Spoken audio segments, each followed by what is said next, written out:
What if I told you that the majority of Christians today are cheering for genocide in Palestine in the name of God?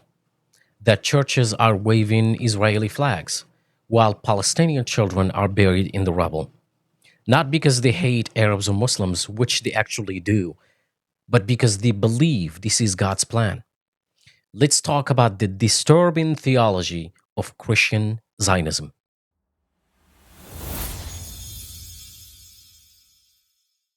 I'm sure you heard the phrase, if you believe in the Bible, you should bless Israel.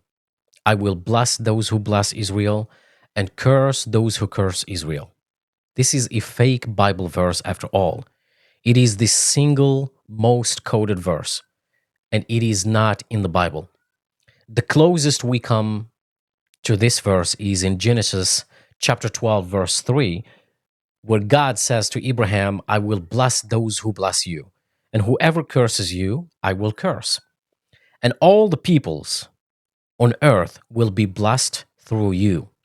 All the peoples on earth, not only the Jews or the Christians or the Muslims, but all the peoples on earth. Christians, as always, ignore the context of biblical verses. They pick and choose. This one is convenient, this one doesn't work for us, and this verse is irrelevant. Let's revise it.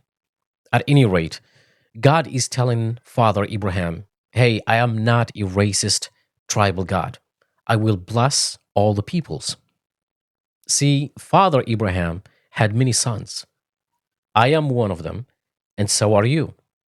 Father Abraham is the father of the Jews, the father of the Christians, and the father of the Muslims, the father of all the peoples. But the Christians want to be exclusive by saying we are to bless the state of Israel because of blessing of Abraham. But the same logic is not applied to the Arabs, the Palestinians, and wherever genocide is taking place on earth, because all of them are the peoples of Abraham, the real Semite, actually, and the descendants of Abraham. But the Christians don't do that. To you, it's not the blessing of the peoples, it's the blessing of a system based on a false biblical verse. Then you go further to claim that the book of Revelations is exclusively talking about Israel, which it doesn't. Yet, for those who are fed the Zionists' lies, they don't know that in the Bible, that it does not say, bless those who bless Israel. They don't know because they have never read the Bible in the first place. They don't know that there is no such thing as the nation of Israel or the third temple prophecy or the Jewish kingdom in the Bible, because these are all political ideas and not prophecies or religious ideas. And I'm positive that some of the Christian Zionists will respond with hate and prejudice by quoting all the verses they misunderstand or want them to say something that the context does not exist, such as Genesis 21. And that's how they believe the modern state of Israel is the fulfillment of biblical prophecy, that the Jews are the God's chosen people, no matter what genocide they commit, as if God instructed them to kill innocent people. Yet, in the same law of the Torah, this same God of the chosen people says, you shall not steal, you shall not kill. But Christian Zionists have their own doctrine and their own law. They say supporting Israel militarily, financially, politically, with nuclear bombs and weapons of mass destruction is not just wise, it's righteous. Even if it means bulldozed homes, bombed hospitals, and an occupied people crying out for mercy. They forget the rest of the Bible, where God said, do not murder the innocent. Woe to those who call evil good. God shows no partiality. So let's ask, is God really tribal? Would a just God pick one nation and give them a license to kill? Would Jesus, the Prince of Peace, applaud airstrikes on refugee camps?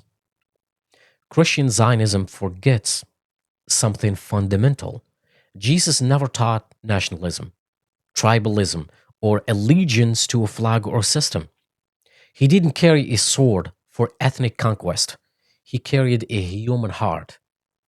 He taught to love your neighbor, not just your Jewish neighbor. He healed Romans, spoke to Samaritans, and warned the Jews of his time not to assume salvation based on lineage alone. And yet today, Christian Zionists flip that on its head, supporting war crimes in the name of Abraham. Let's be clear. This is not about being anti Jewish or anti Semitic. I am myself a Semite. I cannot be anti Semite. The Jews and Christians are my cousins. It's about being anti injustice. If you believe in a God of justice, then how can you defend an apartheid walls, checkpoints, humiliations, snipers shooting children? Is that really what the God of the Bible wants? Is the covenant of God a license for ethnic supremacy? Or is it a call to righteousness for all peoples and all nations? Even the Quran says, do not let the hatred of a people prevent you from being just.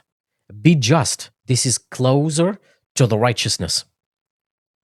My dear Christians, sisters, and brothers, don't let your soul and sell it for political prophecy. Jesus did not come to build empires. He stood against them. And if your theology makes you blind to genocide, then maybe it's not from God. Maybe it's time to revisit the God of justice, the God of Abraham, the God of all peoples. And maybe that truth is only found in Islam. The God of justice is not a tribal God. Free Palestine.